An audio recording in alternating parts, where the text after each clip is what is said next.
Март айының йылы башланып китүе бер яктан куандырһа, икенче яктан шикләндереп та куя. Кояш нурлары астында шаулап ирегән кар һыударынан бүген кала урамдары үткеһез. Таудай өелеп яткан көрттәр күз алдында шиңә бара. Тимәк, йылга буйдарынан үтәсәк язгы ташкындарга ла алыс түгел. Каланың гадәттән тыш хәлдәр буенча комиссия утырышында быелгы кар һыударын бәлә казаһыз үткәреп ебәрү мәсьәләһе каралды. Метеорологическая станция Сибай работает на окрестности города Сибай, зона ответственности.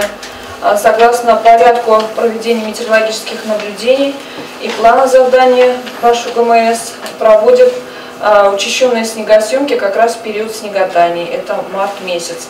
По данным башкирского ГМС, максимальный запас воды в снежном покрове на 20 февраля 2020 года в бассейне реки Урал выше средних многолетних значений на 50%, в районе города Сибай на 105%.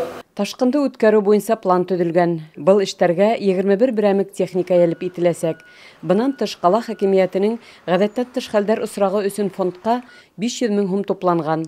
Әлеге көнгә каланың Алтын һәм Таулы касабалары тәңгәлендә Карагайлы елгаһындагы бозлы асу эшләре башкарылган.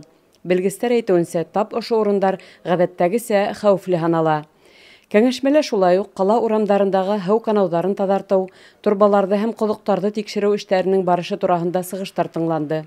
Ай адагына тиклем ташкын мәлендә кулланыласак техникаларның торышын карап сыгу, гидротехник корылмаларды тикшерү оештырыласак. Һыу басу хәвефе булган урындар көн һайын күзәтеп барыла. Гөлсәрия Әбилова, Лиана Кириллова, Радмир Исанголов, Яңлыктар хезмәте.